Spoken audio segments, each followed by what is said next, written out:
Muy buenas noches a todos, bienvenidos a Plan M, un par de minutos antes de las 9 de la noche. Ya estamos en vivo hasta las 10 en un día en el cual se sacudió el tablero político, porque hoy se conoció el pedido de indagatoria por parte del fiscal Jorge Dilelo al nada más y nada menos que el vicepresidente de la Nación, Amadou Oudou. No sé si hay algún antecedente en la democracia reciente en el cual un vicepresidente de la Nación en funciones tenga un pedido de indagatoria por una causa de corrupción, de supuesta corrupción, por parte de un fiscal federal.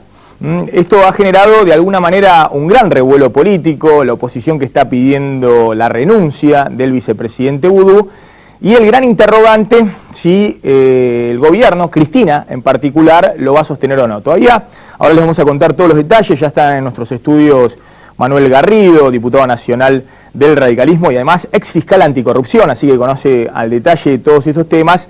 Bueno, cuáles son los pasos procesales que quedan, pero todo parece indicar que tanto el fiscal Jorge Dilelo como el juez Ariel Lijo, que tiene que determinar si lo llama o no en algún momento de indagatoria, que es el paso previo al procesamiento al vicepresidente de la Nación, tienen vía libre, o por lo menos no ha pasado lo que pasó en la primera etapa de esta investigación, que lo estaban investigando a Oudou. Un día Oudou dijo así, ¿saben qué? Se plantó en el Salón de Pasos Perdidos del Congreso de la Nación, hizo una conferencia de prensa y volaron por los aires el fiscal que lo investigaba, el fiscal Rívolo, el juez Daniel Rafecas, que había dado lugar, por ejemplo, al allanamiento de uno de los departamentos de Oudou en Puerto Madero, y hasta el jefe de todos los fiscales, un hombre de mucha trayectoria en el peronismo, Esteban Ríguez. Los tres volaron por. En la causa cayó en Jorge Dilelo, el fiscal actual, y en Daniel Rafecas, el juez federal, y al parecer tienen vía libre. Y esto es ya un dato en sí mismo. Al parecer hoy Oudou no tiene el poder que tenía antes cuando tocaba la guitarra y cantaba con la mancha de Rolando. ¿Rolando es? Sí. Y bueno, y esto ha permitido que la justicia por ahora avance libremente. Ahora vamos a contar todos los detalles de esto. También, bueno, ¿qué está pasando con la economía? Porque ha habido también novedades muy importantes. Aumentaron finalmente 6% las naftas, los combustibles, naftas y gasoil en todas las petroleras a partir del día de hoy. Y ha habido una serie de movimientos con el dólar que están marcando que el gobierno ha logrado, por lo menos en estos días, controlar la situación del dólar. Es decir, ha logrado planchar el dólar en 8 pesos con una política de manual. Juan Carlos Fábrega, el presidente del Banco Central, está haciendo todos los deberes de manera impecable. Todo lo que se debe hacer para estas crisis lo está haciendo el presidente del Banco Central. La pregunta es, ¿quién lo acompaña desde la Casa Rosada? Es decir, ¿qué se hace para frenar la inflación, que es la clave hoy para saber si el dólar a 8 pesos es barato o no? Si los que están comprando hoy dólares a 8 pesos, y sigue habiendo mucha gente que pide autorización en la AFIP y compra, bueno, ¿está comprando barato? Es decir, que va a estar más caro en el futuro o no, se va a quedar ahí. La clave es saber qué va a pasar con los precios. En un ratito vamos a tener un debate económico si el gobierno está encarando este tema principal. El Banco Central, de manual, perfecto, incuestionable. Todos los economistas dicen, Juan Carlos Fábrega está haciendo lo que había que hacer, no le quedaba otra. Tiene un costo para la economía, va a haber menos crecimiento, todo eso es cierto. Subió las tasas de interés, subió el dólar, está peleando incluso con algunos instrumentos del Banco Central que la anterior presidenta del Banco Central, Mercedes Marcó del Pont, y la presidenta ni se habían enterado que existían. Bueno, está haciendo todos los deberes. Ahora, ¿qué hace el gobierno para frenar la inflación y efectivamente no resulte que este dólar a 8 pesos se lo come la inflación y de nuevo queda baratito? Entonces lo que están comprando hoy están con una oferta de verano. Vamos al tema Oudou y después nos metemos de palomita en la cuestión económica. Hoy le pide el procesamiento Jorge Dilelo en 12 páginas, el pedido de indagatoria. El fiscal de la causa le pide la indagatoria a Amadou Oudou. ¿Por qué? ¿Cuál es la imputación que le hace el fiscal? Ya está imputado Oudou, pero ¿cuál es la imputación, la carátula de la causa y por qué Dilelo cree que hay elementos para decirle, venga señor vicepresidente, usted tiene que dar cuentas en la justicia por lo que ha pasado con la imprenta, la ex Chicone, donde se imprimían y se imprimen todavía los billetitos de 100 pesos. Bueno, el delito es negociaciones incompatibles con la función pública.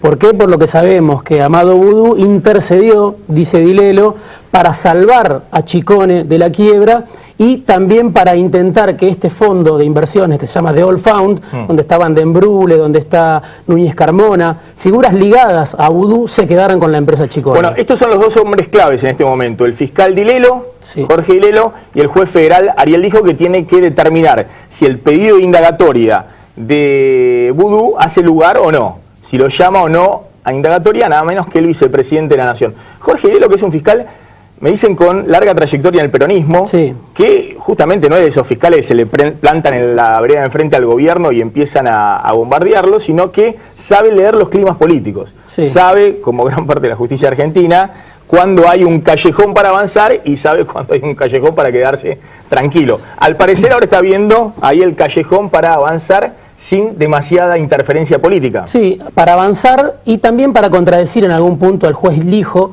porque Dilelo considera que también Ricardo Echegaray, el titular de la AFIP, está entre los que tienen que ir a indagatoria. Es un dato importante del día. Echegaray y otro de los funcionarios que estaba bajo su área, además de, por supuesto, todas las figuras ligadas a Vudú que estaban en la operatoria, mezcladas, y la familia Chicone.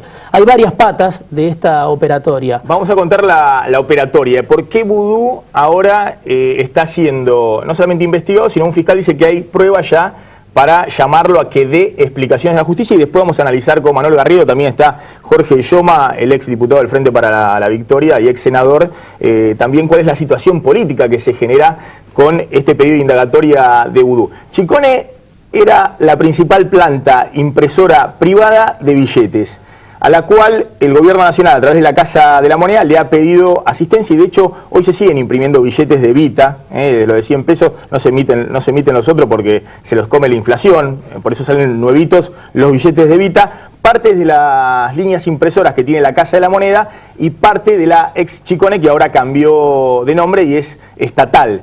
Pero hasta que la estatizaron, esto fue el año pasado, sí, hasta que la estatizaron, 2012. Era de los hermanos Chicone. Sí. Bueno, Nicolás Chicone y Héctor Chicone, que ya falleció. Nicolás Chicone, que lo tenés acá en esta foto. ¿Qué quería hacer Vudú con Chicone? ¿Un negocio personal? Bueno, eso es lo que sospecha la justicia.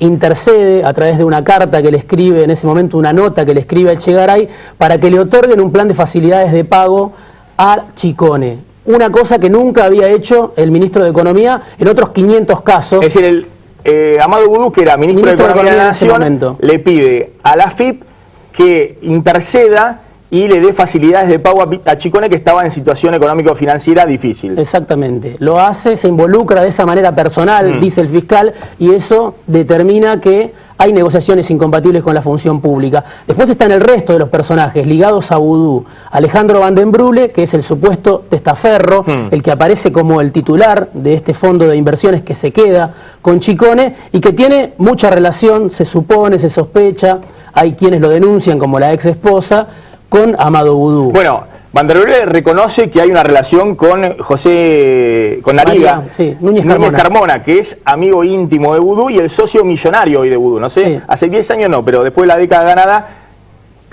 Núñez Carmona es millonario. Sí, y hay un origen en todas estas vinculaciones, entre todos estos personajes está Mar del Plata también. Todos tienen alguna relación con Mar del Plata. Incluso la primera negociación que existe, que es con esta persona que se llama Guillermo Renwick, que es el yerno de Nicolás Chicone, el dueño de la empresa, llega a través de una persona de Mar del Plata, que era directivo de Telefe. Renwick le pide a esa persona que lo contacte con Núñez Carmona y con Vudú. A partir de eso empiezan las negociaciones. Ahí, bueno, la causa, por supuesto, ya lleva muchas fojas y ahí se cuentan encuentros entre todas estas personas que estás viendo, entre la familia Chicone y los amigos de Vudú, el socio de Vudú, Van den Brule, e incluso algún encuentro entre Vudú y Chicone directamente en el canal Telefe. Ahora, para ponerlo en claro, el tema principal es si este señor, Van den Brule, que estaba al frente de un fondo de inversión que se quedaba con la principal impresora de billetes del país, sí, no era en realidad un testaferro de Núñez Carmona y de Vudú, sí, que querían quedarse con el gran negocio de la impresión de billetes en la Argentina. Sí. Porque de hecho Van den Brule, cada vez que fue a hablar con los Chicone para que le cedieran parte del paquete accionario, decía, ¿saben qué? yo tengo toda la relación, todos los contactos con el ministro de Economía de la Nación, nada más y nada menos. Y lo mismo decía Núñez Carmona, que tengo entendido que también ha tenido encuentros con los con Chicone y con Renwick. Y es importante también, fue muy importante creo yo, a fines del año pasado, la declaración de Renwick, porque Renwick aparecía como el nexo y aparecía como la persona que figuraba en el directorio de The Old Found. ¿Qué quería decir eso? Que los Chicones seguían de alguna manera en la nueva empresa. Cuando declara Renwick, dice: me obligaron a firmar apareciendo como titular de The Old Found. Le habían dicho a mi suegro que iba a haber un fondo de inversión norteamericano, suizo, alemán, y en realidad los que se quedaban con la empresa eran los muchachos de Mar del Plata, los amigos de Vudú. Exactamente. En este contexto, el fiscal pide la indagatoria. Sí. Ahora le vamos a preguntar bien a Manuel Garrido de qué se trata. Es un paso previo, al parecer, a procesarlo, si el juez considera que hay elementos. Pero el resumen de la causa Chicone, que hoy ha generado un tembladeral político. ¿Por qué? Porque están pidiendo la indagatoria del vicepresidente de la Nación. ¿Quién salió desde el oficialismo a defender a Vudú hoy? No, el abogado de Vudú. ¿Solo el abogado salió? Salió a defenderlo. ¿Pero es un militante de la Cámpora el abogado? No, es el abogado de Amado Vudú, del vicepresidente de la Nación. Es el único que salió a defenderlo. Del gobierno nacional, por lo menos hasta que entramos al estudio, no salió nadie. Bueno, era lo menos que se podía esperar, que lo defienda el abogado. Sí. Ahora, no salió ningún ministro, esos ministros que en otra época lo apoyaban, algún senador nacional. No, al contrario. ¿Algún alto funcionario del kirchnerismo no salió a bancarlo al vicepresidente? No, hay también cortocircuitos, por supuesto, en el gobierno. Echegaray ya hizo hoy una presentación, quiere que se resuelva ya su situación, y en esa presentación hay cortocircuitos con Vudú. Hay cortocircuitos con los abogados de Vudú, hay dos versiones distintas de lo que pasó cuando se otorgó ese plan de facilidades de pago. La causa Chicone que complica al vicepresidente Vudú. 2 años después de que estallara el escándalo del caso Chicone, Amado Vudú empieza a tener problemas serios con la justicia.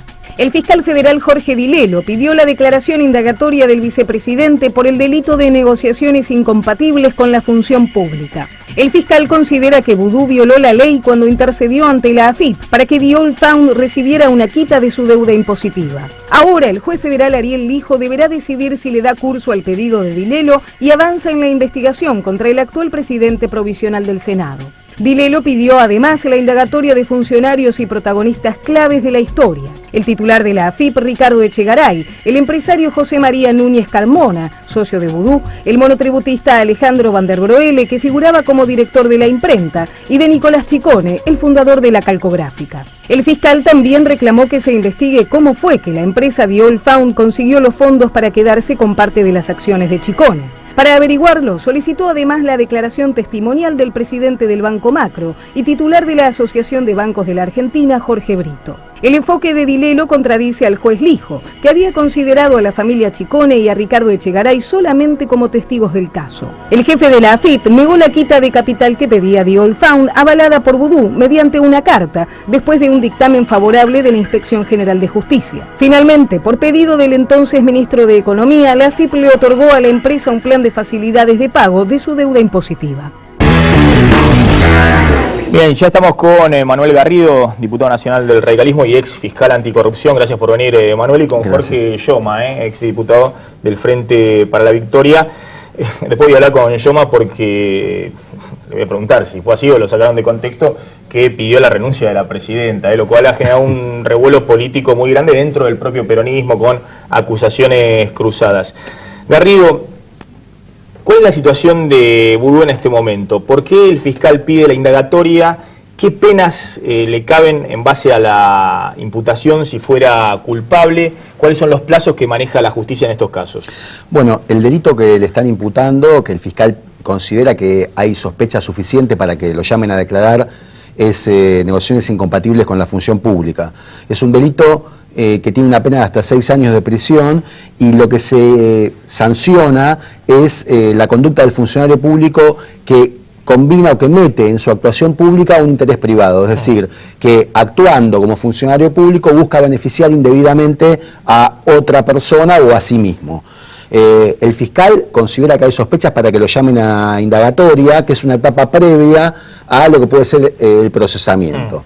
lo que hace el fiscal es un dictamen, como ustedes recién decían, en donde evalúa la prueba que hay en el expediente y por qué el fiscal considera que hay sospechas fundadas de que efectivamente Vudú, cuando era ministro de Economía, intercedió, promovió que el Estado le diera un beneficio que no le había dado a ningún otro deudor, en este caso para favorecer a ese grupo de amigos o para favorecerse a sí mismo, porque el fiscal también menciona elementos que colocan o que demostrarían la vinculación o demuestran a criterio del fiscal la vinculación entre Vudú y los demás sujetos que aparecen en este movimiento que societario. Se querían quedar con, a través de un fondo de inversión, con la planta de impresión de billetes, la ex Chicone. Sí, a ver, el fiscal ejemplifica, o sea, dice que la AFIP pidió la quiebra de la empresa, se había decidido la quiebra, menciona las consideraciones del juez en lo comercial, que ya había manifestado sus sospechas, que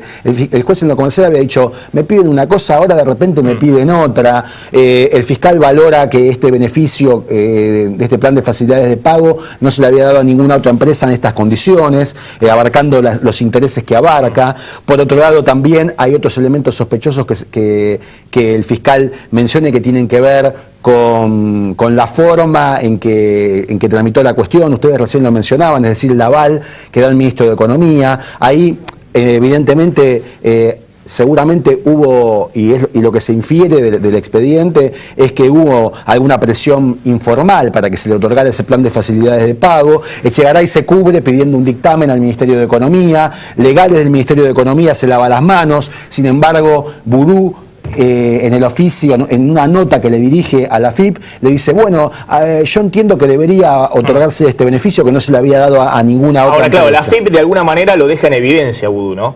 La AFIP, al contrario, dice, no, ustedes si quieren que se dé este beneficio fiscal, firme el ministro de Economía, donde el ministro de Economía, tenga que firmar y que sea responsable el ministro de Economía. Es evidente que el ministro de Economía promovió un tratamiento para favorecer a ese grupo empresario, que encima eran amigos de él, que no se le había dado a nadie, y dejó todos los dedos pegados, porque firma en la nota diciendo que se lo otorguen, cuando todos hasta ese momento no habían efectuado ningún tipo de valoración sobre que tenía que otorgársele ese beneficio. Ahora, esa era la primera parte de la causa. Después se deschaba a partir de los testimonios de la familia Chicone, del yerno de Chicone y demás. Empiezan a contar una serie de reuniones en las cuales participaban el socio íntimo de Vudú, Núñez Carmona, participaba Van der Brele, el supuesto testaferro de Vudú, y en algunos casos el propio Vudú. Digamos, reuniones en las cuales habrá que ver cuál es la validez de los testimonios de los Chicones, pero dicen se querían quedar con nuestra empresa y nos ofrecían tantos dólares para aceptar a firmar acá, tantos allá. No, era un negocio particular privado, al parecer, de un grupo que estaba muy cercano al ministro de Economía. Bueno, el delito que le están imputando es ese, es decir, buscar favorecer un interés privado desde la función pública. En este caso, digamos, todos estos elementos son los elementos que el fiscal valora y que ahora tendrá que evaluar el juez. Vos me preguntabas cuál es el tiempo que maneja el juez. En realidad no hay un plazo para que el juez opine. La presentación que hace Echegaray no tiene ninguna relevancia ni obliga al juez a emitir opinión ahora. Además, el dictamen del fiscal propone también que se tomen una serie de declaraciones testimoniales. Lo más probable es que el juez produzca todas esas pruebas y otras que están en curso, y después tendrá que evaluar lo mismo. Y seguramente en algún momento el juez va a tener que opinar y con los elementos que están en juego hoy, es muy probable que efectivamente lo llamen a indagatoria, lo cual es una gravedad institucional, absoluta. No hay, me parece, ejemplos donde en la democracia reciente donde el vicepresidente no lo hay. Está imputado en caso de corrupción y la justicia avanza, digamos. Después sí, cuando la justicia avanza en general cuando los gobiernos terminan, digamos. No mientras están en los cargos. A ver, hay una causa de enriquecimiento ilícito sobre Vudú, que es paralela a esta. Sí, es decir, bueno, el tema de que Vudú tenga 2 departamentos en Puerto Madero. Y las declaraciones juradas son absolutamente falsas. La verdad que... pero esto es paralelo. En este momento lo que está avanzando es la causa esta de negociación incompatible. El dictamen abarca el fenómeno concreto de Chicone. Todo esto es un cachivache. O sea, la cuestión de Chicone, digamos, es una vergüenza tanto en lo que tiene que ver con la actuación del vicepresidente como luego el papelón digamos, y la situación a la que sometieron al Congreso, dándole un barniz de apariencia legal con la expropiación de la empresa, para tapar todo este chanchullo. Y después el tema de las declaraciones impositivas y la evolución patrimonial de Vudú, que no cierra por ningún lado. Cualquiera que lee las declaraciones juradas patrimoniales, él mismo hace un descargo en esta misma causa, intentando justificar su evolución patrimonial, borrando con el codo las declaraciones juradas que había presentado años atrás en la Oficina Anticorrupción. O sea, las declaraciones que presentó en la Oficina Anticorrupción son distintas a las que ahora, a la explicación que ahora presenta en la causa, y esto evidencia que mintió, que falseó las declaraciones juradas, que los números no le cierran por ningún lado, y bueno, este señor es el vicepresidente de la Nación. Le voy a preguntar después si Vudú tiene inmunidad, es decir, si lo cita la justicia, tiene inmunidad. Ya en su momento, cuando el juez Serrafeca allanó el departamento de Vudú en Puerto Madero, se armó un escándalo terrible y un tembladeral en la justicia. Sí. Pero ahora la vamos a contestar. Jorge Yoma, a ver, ¿cómo se planta, digamos, de alguna manera el peronismo, la dirigencia política, ante un caso como este, en el cual un fiscal avanza solito, ya es un dato político, llama la atención, contra el vicepresidente de la Nación? No, yo no veo que pueda agregar más a lo que está haciendo el juez o el fiscal, digamos, y Manuel, mucho más, estando Manuel, que conoce del tema, la conoce a la causa. Yo creo que cuanto menos especulaciones políticas se hagan, mucho más libremente van a trabajar los jueces y los fiscales. Lo que voy es, acá la clave es saber si Vudú va a seguir teniendo aval político dentro del oficialismo. Bueno, eso habría que preguntarle al oficialismo. Lo que yo te digo es que el hecho de que el fiscal cite a indagatoria quiere decir que la justicia está actuando con absoluta libertad. Y eso es bueno, eso es sano. Bueno, pero hace 2 años volaban todos por los aires. Hoy no pasa nada, eso es un síntoma de actividad política por parte del gobierno. Yo no quiero especular con eso. Lo que te quiero decir es que es muy sano que en democracia y en funciones los que ejercen el poder, si hay elementos, los jueces consideren pertinente, los citen y no hay fueros que valgan, digamos, porque los fueros son para el momento que te tienen que restringir la libertad, digamos, que tenés que ir preso. Si no, el juez puede avanzar y inclusive condenarte siempre y cuando no tengas que ir preso. Si vas preso, ahí recién procede el desafuero. ¿Usted dijo que Cristina tenía que irse? Sí, yo lo que planteo es que yo viví de cerca, muy de cerca, del corazón, las crisis del 2001 como senador y la crisis del 89 como diputado. El colapso del sistema económico, el colapso de la institucionalidad en la Argentina, el colapso, el sufrimiento de la gente, la angustia de la gente por el deterioro en la calidad de vida cuando colapsa el sistema institucional y el sistema económico es muy grande. El pueblo paga costos muy altos por eso. Creo que este gobierno va camino directo con las acciones que está tomando y las que no toma. Va derecho a estrellarse. Ahora, y a un colapso. La verdad, más allá de la opinión que usted tenga del gobierno, sea más o menos crítico de la política económica, de hecho nosotros somos muy críticos de las últimas medidas que se han tomado, no las recientes, sino en los últimos 2 años y demás. Ahora me parece una desubicación total pedir la renuncia a la presidenta que tiene mandato hasta el 10 de diciembre de 2015. Pero digamos, en democracia los gobiernos se caen por su propia ineptitud. En democracia los gobiernos terminan su mandato por lo menos. Terminan cuando son ineficientes. Cuando hay un malestar popular, muchos gobiernos se cayeron. La prueba la tuvimos en la Argentina y por eso yo no quiero llegar a eso. Digamos, lo que yo estoy precisamente eso es lo que digo yo. Yo lo que digo, yo le digo al peronismo, yo le digo a mis compañeros, y vamos a tratar de que se corrijan los errores. Yo al contrario, yo lo que digo es que tenga el peronismo el coraje suficiente como para decirle a la presidenta, señora, hasta acá llegó. O cambia o se va.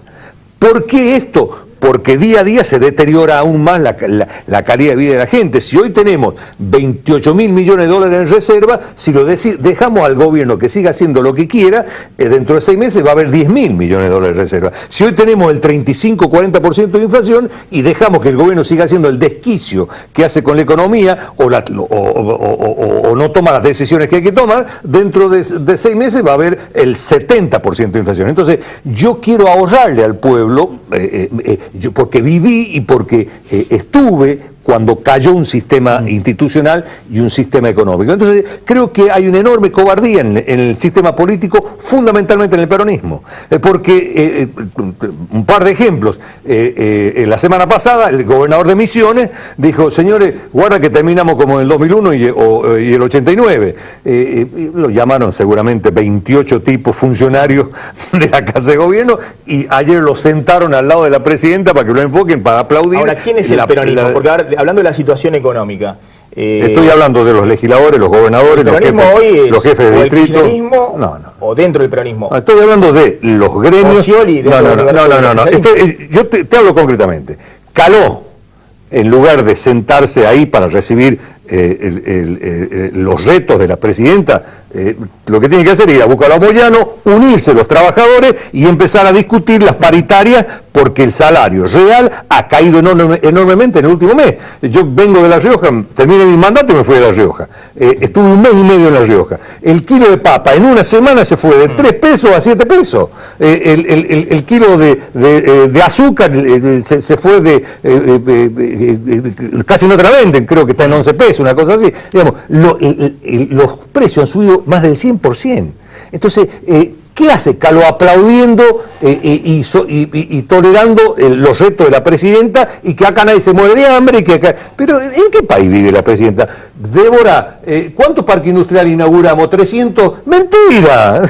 Me pasé 4 años pidiendo audiencia para La Rioja, Catamarca, San Luis y San Juan porque nuestros parques industriales se caen a pedazos y no nos recibió la presidenta nunca, ni a los empresarios ni a los gobernadores. Entonces, el peronismo no puede, el jefe del bloque de senadores peronista, Pichetto, amigo y compañero mío, no puede decir yo voto ese mamarracho del Código Civil que avasalla la propiedad privada, que termina con 50 años de investigación genética en la Argentina en lo que hace a la inseminación artificial. Esto es un mamarracho, pero lo voto por disciplina partidaria y espero que el diputado lo derogue. Bueno, puede decir, digamos, entonces, frente a esa cobardía, yo digo, no señores, se está deteriorando la calidad de vida de la gente. Tenemos que decirle a la presidenta, hasta acá llegó, o cambia o váyase, ahórrele al pueblo el sufrimiento de otro colapso como el 2001 y el 89. Esto es lo que estoy diciendo. Les voy a involucrar en la discusión económica. Vamos a discutir un poquito de economía con dos economistas, con Luciano Coan y con Mariano Kestelun, que tienen dos visiones distintas de cómo está la situación económica. Me parece que este es el trasfondo a partir del cual avanza toda la cuestión política y también la cuestión judicial en Argentina. Lamentablemente sería bueno que fuera de otra manera, ¿no? Que la economía fuera por un lado, las investigaciones de corrupción fueran por el otro. ¿Qué está haciendo el gobierno para frenar la inflación? Que para mí es la clave en este momento para saber si el dólar a 8 se puede tener ahí en 8 y el gobierno puede estabilizar la situación con el dólar a 8. ¿Qué está haciendo el gobierno para frenar la inflación? La actitud de Shell y de su más alto directivo en la República Argentina siempre es conspirativa, siempre es atentatoria contra los intereses del país. 4 reuniones en 2 días cambiaron el fondo y la forma de la puja que sostienen la Casa Rosada y las petroleras. Después de tratar a la compañía Shell de conspiradora y desestabilizadora, el gobierno nacional se sentó con su presidente, Juan José Aranguren, para llegar a un acuerdo por el precio de la nafta. El jefe de gabinete, Jorge Capitanich, y el ministro de Economía, Axel Kicillof, convalidaron un incremento del 6% para todas las petroleras en febrero, incluida la estatal YPF. A 2 semanas de haber denunciado que Aranguren había presionado para aumentar el dólar en medio de la devaluación, Kicillof se reunió con el empresario para pedirle que retrotraiga la suba del 12%. Las naftas aumentaron un 35% durante 2013 y casi un 100% en los últimos 2 años y medio. En abril de 2012, cuando YPF se estatizó parcialmente, el litro de súper costaba 5,48. Hoy se ubica alrededor de los 10 pesos y la Premium llega a 11 en Capital y Gran Buenos Aires. En el interior, además, el precio es aún más elevado. Pese a la preocupación que genera hoy la inflación en la Casa Rosada, la receta oficial sigue siendo los acuerdos de precios que fracasaron en los últimos 6 años. El secretario de Comercio Interior, Augusto Costa, afirmó que Precios Cuidados es un programa muy ambicioso que necesita una actualización permanente. Es un programa, como dije, de vigencia anual, pero con revisión trimestral. Se van a incorporar a los precios cuidados a partir del 1 de abril, las variaciones justificadas en materia de costos. El gobierno sabe que la clave para enderezar el barco está en anclar cuanto antes la inflación. ¿Las medidas que toma van por el buen camino? Bueno, ahora vamos a hablar con Luciano Coban, les decía que es economista jefe de la consultora Elipsis, y con Mariano Kestelon, que es coordinador del Departamento de Política Económica de la Sociedad Internacional para el Desarrollo y asesor de cámaras pymes industriales. Tiene una visión más cercana al gobierno en términos de política económica. A ver, ¿qué pasó hoy con la economía? El gobierno por segundo día consecutivo logra tranquilizar el dólar oficial, es decir, no gasta demasiadas reservas, frenando el dólar oficial incluso un poquito más abajo que ayer, a 7,90, dando la sensación de que el dólar oficial no está sostenido así como si fuera un pebete, apretándolo como se pueda, porque hay que gastar reservas todos los días, sino que la cosa es un poquito más holgada. ¿Cómo logra esto el gobierno? Porque está obligando a los bancos a vender los dólares que tenían en cartera, los bancos públicos, privados y fundamentalmente los bancos extranjeros, que tenían una alta proporción de su cartera de inversiones propia, no de los depositantes, en dólares, en títulos dolarizados o en dólares billete, en cash. Hay una norma del Banco Central desde ayer que les obliga a descargar esos dólares en el mercado, vendérselos al Banco Central. Y de esa manera el dólar oficial hoy baja a 7,90. Se calcula que hay por lo menos unos 2.000 millones de dólares que en estos días van a ir vendiendo los bancos, y el gobierno quiere llegar hasta fines de marzo, principios de abril, cuando tiene que venderse la cosecha gruesa, la última del 2013-2014, para que lluevan los dólares, por lo menos en esos 2 o 3 meses de liquidación de divisas de los productores, de las cerealeras, y tranquilizar la situación. El dólar ahorro hoy, otro de los dólares que tenemos, que es el dólar oficial más el 20%, cerró en 9,48. El dólar tarjeta, que es el dólar oficial más 35, cerró 10,67. Y el dólar paralelo bajó un poquito también, pero se mantiene ahí, 12,40. Un 50% por lo menos más caro que el dólar oficial. Ahora, lo que está haciendo el Banco Central desde este punto de vista, desde el punto de vista de lo que se llama la política monetaria y cambiaria, es la de manual. Lo que hizo es, usó una norma que estaba disponible ya desde el año 2002-2003, la época de la crisis financiera y económica de la Argentina, y la aplica y obliga a los bancos extranjeros, sobre todo, y a los bancos privados, a descargar sus dólares, para tranquilizar la situación. Al mismo tiempo subió el dólar a 8 y trata de defenderlo a 8, no tiene más posibilidades. Si volviera a devaluar fuerte en estos días el gobierno se suicida, es decir, porque ahora tiene que cavar la trinchera en este valor. Decía todo el tiempo que no iba a devaluar, venía devaluando durante todo el año pasado, devaluó fuerte en enero, ya está, rompió el contrato de confianza que tenía cuando decía todo el tiempo que no iba a devaluar. Ahora tiene que pararse acá, porque ahora dice que no va a volver a devaluar, que 8 es el valor de equilibrio. Si llega a devaluar de nuevo, ya está, no le cree nadie. Entonces, se está haciendo todo lo posible para clavarlo acá, frenarlo entre 7,90, 8, un poquito más, un poquito menos al dólar, y política de primer año de la Facultad de Ciencias Económicas, sube fuertemente la tasa de interés el Banco Central para tratar de hacer más atractivo volver al peso y que la gente no se vaya al dólar. Desde ese punto de vista, impecable lo que hace Juan Carlos Fábrega, el presidente del Banco Central. La pregunta es, ¿qué hacen desde el gobierno para frenar la inflación?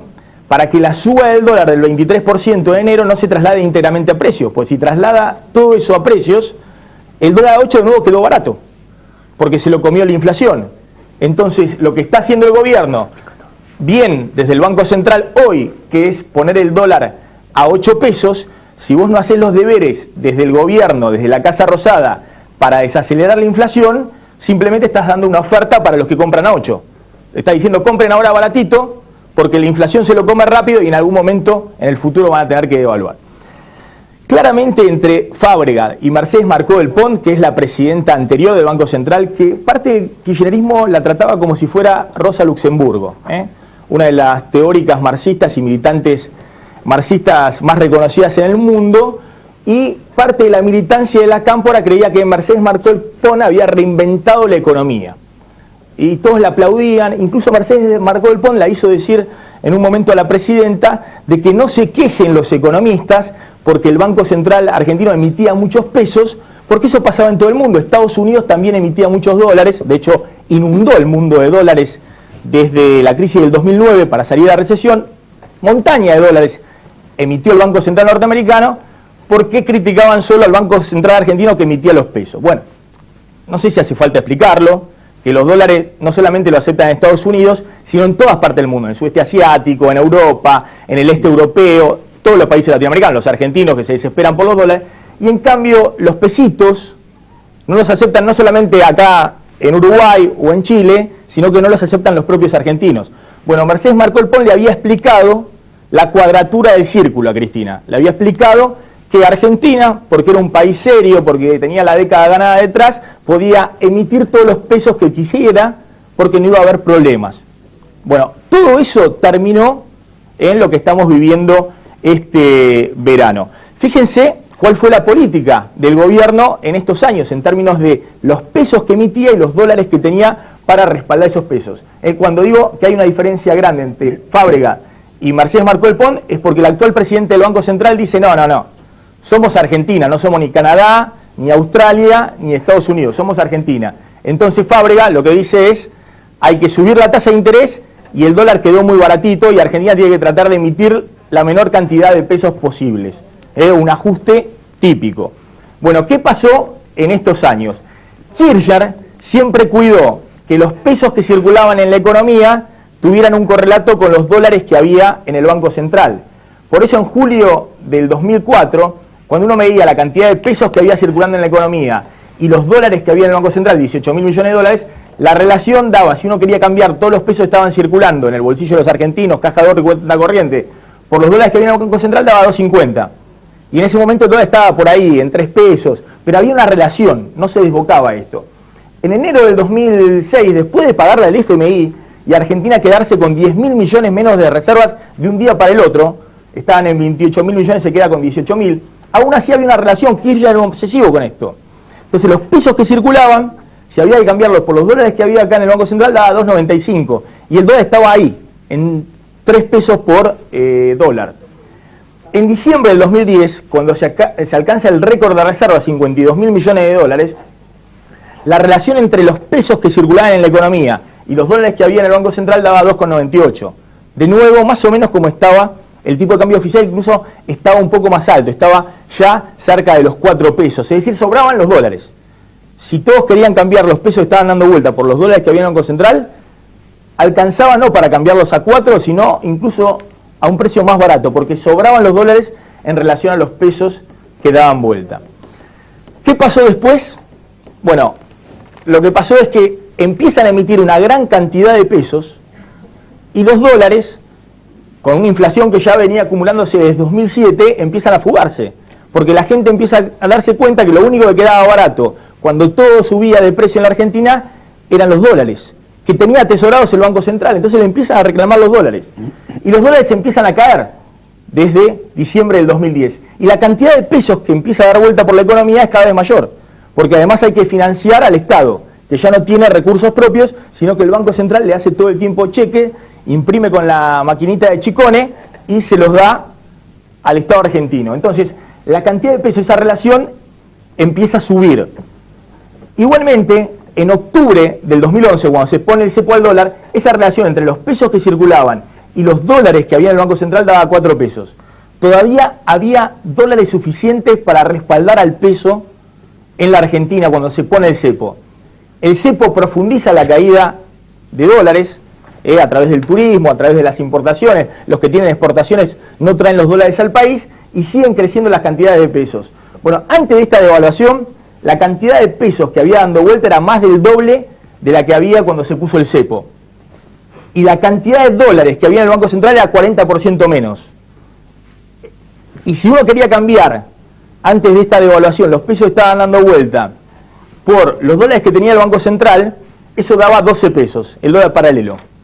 El dólar paralelo que tuvimos en este verano.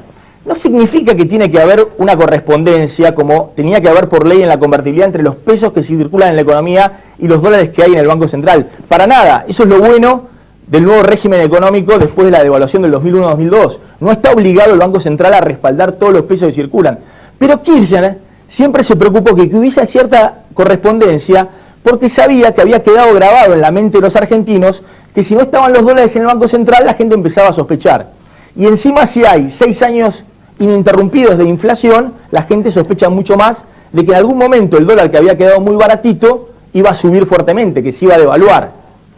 Bueno, todo eso que es de manual, que todos los economistas lo veían, sean de izquierda, de derecha, sean heterosexuales, homosexuales, altos, bajos, rubio, morocho, es decir, Mercedes Marcolpón, la presidenta del Banco Central, decían, no importa, Cristina, sigamos emitiendo, incluso tengamos crédito barato, bajas tasas de interés, porque Argentina ha crecido tanto en esta década que ya no es Argentina, es Canadá y Australia, que no necesitan tener dólares acumulados en sus reservas para garantizar su moneda, porque total nadie corre contra las monedas de Canadá y Australia. Bueno, ¿qué pasó en los últimos años en toda Latinoamérica? Se llenaron de dólares. El único país donde cayeron la cantidad de dólares en el Banco Central desde el 2007 es Argentina. Fíjense, Brasil entre el 2007 y el 2013 duplicaron la cantidad de dólares en sus reservas. Pasó Brasil de 180.000 millones de dólares a casi 380.000 millones de dólares en las reservas. México también más que duplicó la cantidad de sus reservas en estos 6 años. Perú multiplicó por 3, más de 3 veces la cantidad de sus reservas en el Banco Central. Colombia la multiplicó por 2. Chile la multiplicó también casi por 3 veces la cantidad de reservas en el Banco Central. Uruguay cuadruplicó el número de reservas en el Banco Central, de 4.000 a 16.000 millones de dólares. Argentina cayeron 40% de las reservas desde el 2007 al 2013. Es decir, ha sido un fenómeno puramente de Argentina. ¿Por qué todos los países latinoamericanos acumularon reservas? Porque son como la Argentina. Son países que han tenido historias de devaluación, de default, de confiscación de depósitos, de alta inflación, de inestabilidad. Entonces, ¿para qué juntan reservas? No se sabe. Ni ellos saben para qué juntan reservas. Pero por las dudas tienen las reservas, como una especie de reaseguro.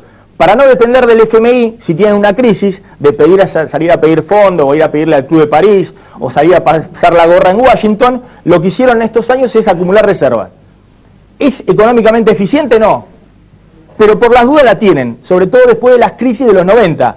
Lo que pasó con Argentina, lo que pasó antes con Rusia, incluso con Brasil, con el efecto tequila en México. Entonces, acumularon todo reserva. Y Argentina entró al 2014 con 40% menos de reserva, cuando todos estaban llenos de dólares en el resto de Latinoamérica. Y encima, lamentablemente no entramos al 2014, o no entramos desde el 2013 con Fábrega en el Banco Central, sino que estaba Mercedes Marcolpón. Entonces fíjense lo que pasaba desde el punto de vista de los incentivos a atesorar. Lo que pasaba era que el Banco Central había dejado muy bajitas las tasas de interés, que es el premio por quedarse en pesos, y había devaluado ya, había subido el dólar mucho. ¿Qué pasó? Esta es la caída de reservas en estos años. ¿Cómo se vuelve al peso? ¿Cómo se vuelve al peso? Bueno, el gobierno subió el dólar 63% en el último año, la inflación, contando enero contra enero del año pasado, es 32%, Fábrega está subiendo fuertemente la tasa de interés, para que haya un incentivo por lo menos a quedarse en pesos, para el que pone un depósito en el banco por lo menos le pueda ganar al dólar. Si el gobierno te asegura de que el dólar no va a seguir subiendo, porque si el gobierno no te puede garantizar eso, el dólar, la tasa de interés hay que subirla 100%, 200%, porque nadie sabe cuánto va a subir en el futuro el dólar. Si Fábrega logra mantener el dólar en 8, va a tener que igualmente subir mucho la tasa de interés para remunerar a los que se quedan en pesos. ¿Cuál es el problema? Se enfría la economía, menos crédito para la producción, para el consumo, para la inversión. Así estamos hoy. Estamos un paso adelante con el Banco Central, que por lo menos está haciendo la cuestión básica. ¿Es un ajuste? Sí, es un ajuste. Es menos crecimiento económico. Ahora, por lo menos está tratando de reconstituir el peso, para que la gente vuelva al peso. Ahora, ¿qué se hace desde el punto de vista de la inflación? Desde el punto de vista de frenar los precios para que no se coma nuevamente el dólar a 8. Luciano Cobán, Mariano Kestelboim, ¿alcanza con lo que está haciendo el gobierno para quedarnos acá, quedarnos en 8 pesos y estabilizar la situación? Lo cierto es que el escenario hoy es muy riesgoso y se abren 2 escenarios, uno en el cual la situación, esto que vos bien explicabas, que es un intento de un gobierno por sostener esta nueva paridad, que al menos la impresión que da hasta ahora es que se habrían quedado cortos, entonces el mercado parecería estar esperando una nueva devaluación en el futuro cercano. Entonces hay un primer escenario donde el gobierno pierde en este intento de mantener el dólar, que bueno, nos deja en un escenario incierto en términos del dólar, de inflación, etcétera. Pero el gran riesgo es saber si los movimientos que ha dado hasta ahora el gobierno, que en particular desde el lado de la Casa Rosada fueron muy tibios y descoordinados, van a ser suficientes para detener la fuertísima aceleración inflacionaria que hubo en los últimos 15 días. Y en ese sentido, coincido con vos, el Banco Central ha dado movimientos, no me queda claro todavía si es suficiente, quizás es un poco tarde para un movimiento tan suave.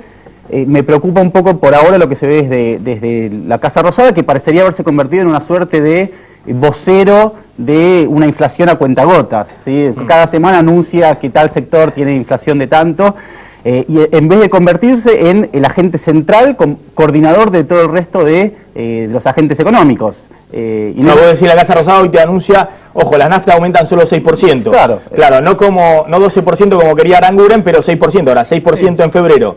Otro tanto en enero, a fin de noviembre aumentó otro tanto, bueno, se va acumulando, la inflación sigue siendo altísima. Y aparte la acción sigue fuera de esos sectores, es decir, uno mira el abanico de los rubros y la inflación ha sido muy intensa y deja gusto a poco, si querés, estos anuncios que da el ministro de Economía con mucha pompa, pero que no dejan de ser un pequeño acuerdo sectorial. Mariano Pestelún, a ver, nosotros estamos explicando una situación en la cual ningún país quiere llegar. Es decir, lo que está ocurriendo es un ajuste. No es bueno para la producción que suban las tasas de interés como están subiendo y que suba el dólar como subió desordenadamente.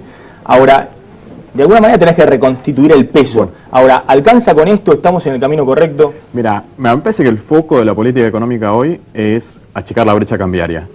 O sea, el tipo de cambio oficial respecto a los tipos de cambio paralelos. Me parece que todos los cañones apuntan a eso. Unificar el tipo de cambio para lograr que, como el resto de los países de la región, Argentina también vaya atrayendo inversiones extranjeras directas, fundamentalmente en el sector de infraestructura, tanto energético, transporte, como también la explotación minera. Me parece que de esa forma Argentina podría recuperar en buena medida su posición.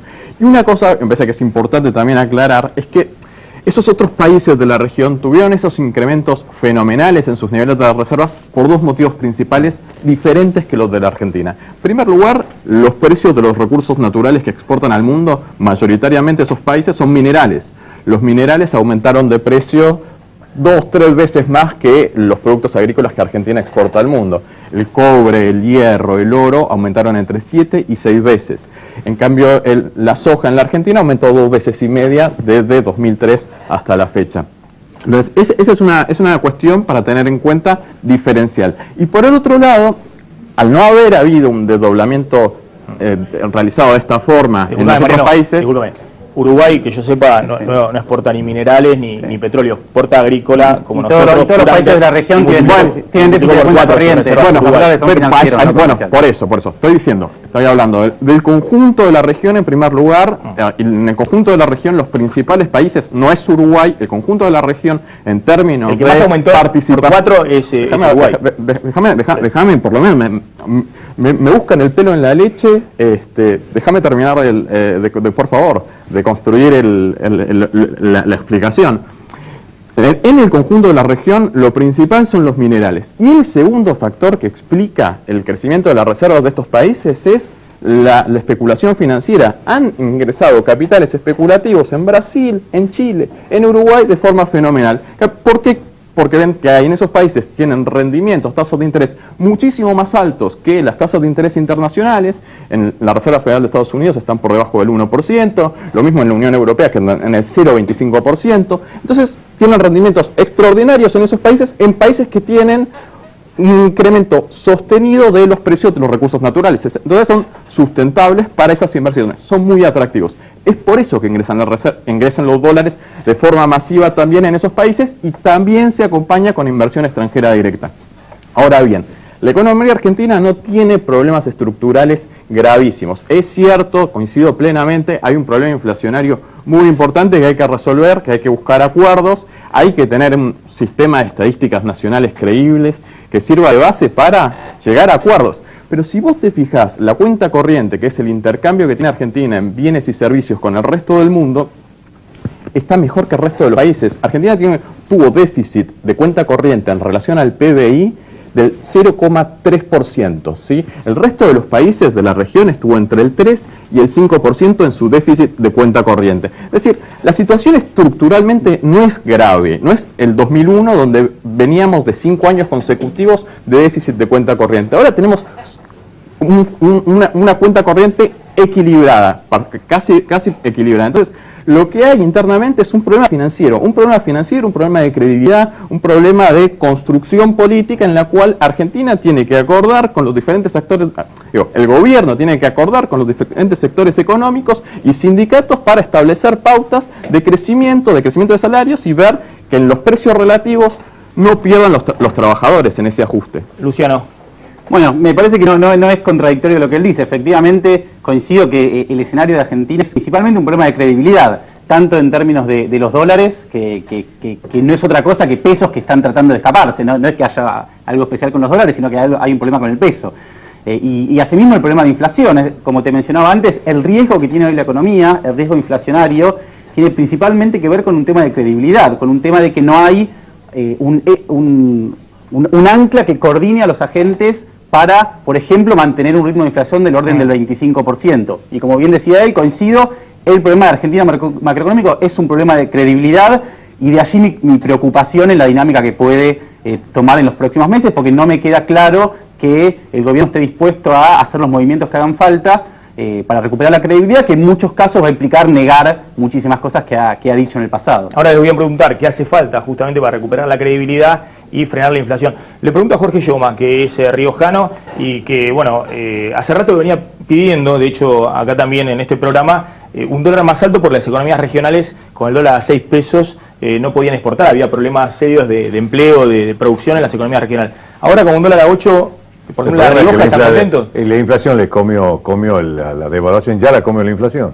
Digamos, lo que vos podés haber ganado en rentabilidad en nuestras exportaciones, ya te lo comió la inflación, porque todos los insumos de las economías regionales son en pesos. Entonces todos los costos subieron un 40%, de insumos, salarios, energía, tarifa, etcétera, transporte. Entonces la devaluación no alcanza a compensar la baja competitividad. Por eso es que todo el mundo está expectante, porque ya el proceso inflacionario se comió ya esta devaluación. Hace 2 o 3 días el principal diario económico del mundo, el Wall Street Journal, dice Argentina se espera una mega devaluación. ¿Por qué? Porque el problema es la inflación. Digamos, y a este paso que vamos no va a alcanzar ningún proceso devaluatorio si continuamos con el tema de la inflación. Y creo que el problema de inflación es una inflación que no es un problema de datos económicos. Yo coincido con los compañeros economistas. Yo creo que el problema es político. El problema de la inflación, de la falta de inversiones, de la fuga de capitales. La Argentina no tiene gobierno, no tiene presidente, no tiene conducción política. Bueno. Hermano, ¿qué quieres que te diga lo que vos querés oír? Te estoy diciendo desde, escúchame, si vos, escúchame una cosa. Es su opinión. Si vos, no es la mayoría de los diputados. Yo te pregunto, no me digas de la mayoría de los diputados, porque a mí me echaron del bloque de diputados. Entonces yo no soy como la mayoría de los diputados, además ya no estoy más en la Cámara de Diputados. Te doy mi opinión. Yo te doy mi opinión. Mi opinión es que desde el 27 de octubre del 2010, que falleció Néstor Kirchner, Cristina perdió su esposo, el peronismo perdió su líder y el país perdió el presidente. El que mandaba era Kirchner.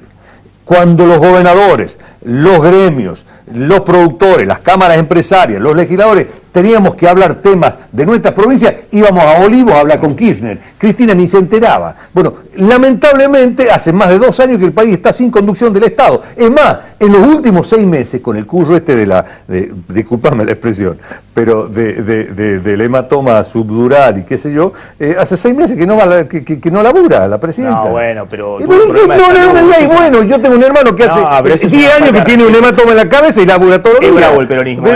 15 días antes de la elección te aparece el hematoma, te aparece la colección de no sé qué cosa, la bolsa sinovial de no sé qué otra cosa. Escenas de peronismo explícito. A ver, le voy a preguntar el problema es poder político. Manuel Garrido del Falta el poder político en la Argentina. Fíjense como ahora el diputado Manuel Garrido del radicalismo va a poner una cuota de institucionalidad, que es lo que pasa siempre con el peronismo. Entre ellos se disparan de un lado al otro y el radicalismo lo que tiene que poner una cuota de institucionalidad. ¿Qué está haciendo el radicalismo viendo la situación económica? Da la sensación de que el peronismo juega fuerte, la interna, pero el radicalismo, como dice, bueno, que se arreglen ellos. ¿Qué es lo que debería hacer la clase política para tratar de apuntalar la situación económica? Bueno, nosotros pensamos efectivamente que es un problema político que se transfiere a la economía y lo que ha planteado el radicalismo es la necesidad de que se tomen medidas, digamos, un poco en el sentido de lo que acá se mencionó, de que las medidas que se están tomando son insuficientes para hacer frente a un nivel de inflación como a la falta de credibilidad que se mencionó. Bueno, nosotros venimos...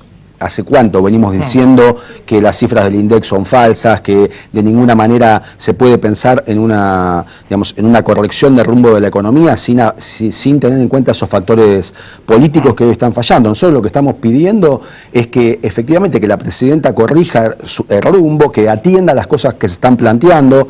De hecho, ayer hubo una reunión todo el día en el Comité Nacional de Radicalismo con los economistas del partido, donde se analizó la situación, se plantearon diversas alternativas. Es verdad que no estamos en una situación de crisis gravísima, pero hay una crisis y entendemos que las medidas que se están tomando no son suficientes. Por supuesto que, el radicalismo, honra su tradición institucional.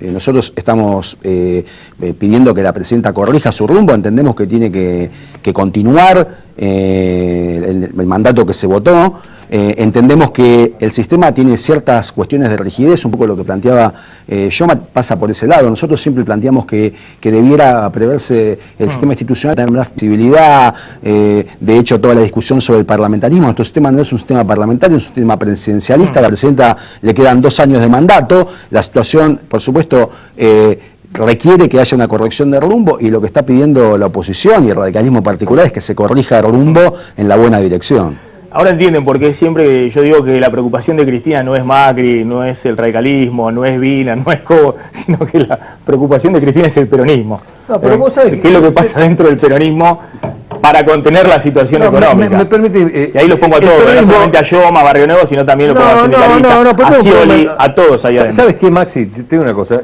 Los peronistas, es cierto que respondemos a un liderazgo. Digamos, Perón fue un líder con un proyecto político, Menem fue otro líder y Kirchner fue otro líder. Ahora, ese líder, el que lidera, el que manda, a donde converge la verticalidad, tiene que ejercer el liderazgo.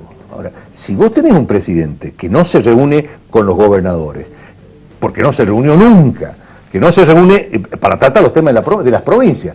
Conozco gobernadores que hace años que están pidiendo una audiencia con la presidenta y la presidenta no los recibe. Si vos tenés un ministro del Interior que es el que tiene que atender los reclamos de las provincias, por eso se llama ministro del Interior, que es el secretario de Transporte de la Ciudad de Buenos Aires. No hay un ámbito en el cual se puedan discutir los problemas estructurales de la Argentina. Si la presidenta no se reúne con las cámaras empresarias, con las organizaciones gremiales, con los sectores de la economía, con los actores políticos, con los líderes parlamentarios, con los líderes opositores, ¿cuál es la tarea que tiene la presidenta desde hace años a esta parte, o por lo menos en su segundo mandato, o desde que murió Kirchner? Todos los miércoles, Casa de Gobierno, Cadena Nacional, aplauso, y bien, ¿viste? Primero, una semana le toca a los gremios, otra semana le toca a los empresarios, otra semana a los medios de difusión, hasta la próxima cadena nacional.